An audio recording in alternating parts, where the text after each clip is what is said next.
How to enable on-screen keyboard on Windows 11. So in this video tutorial I'm going to show you the perfect process. So let's start with the video, guys. And before we start, if at the end if you like this video, hit the like button, subscribe my channel, and don't forget comments below. So let me start with the video.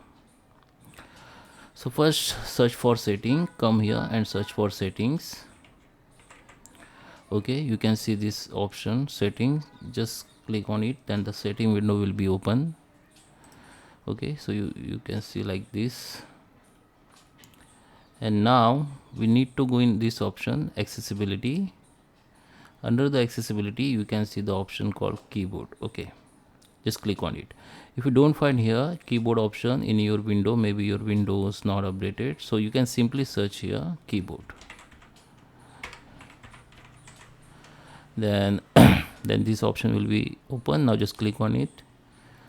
Now the keyboard option will be open.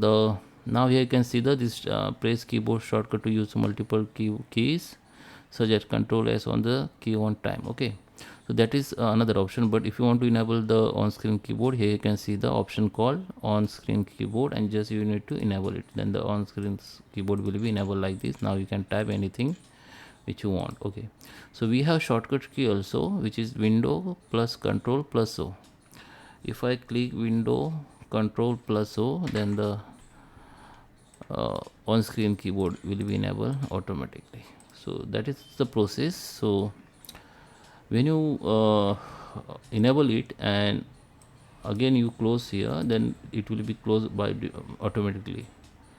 So if you want to enable again, you have to come here and enable it, or you can simply use the shortcut keys. Okay, so I hope you like this video. Please subscribe me. Thank you for watching.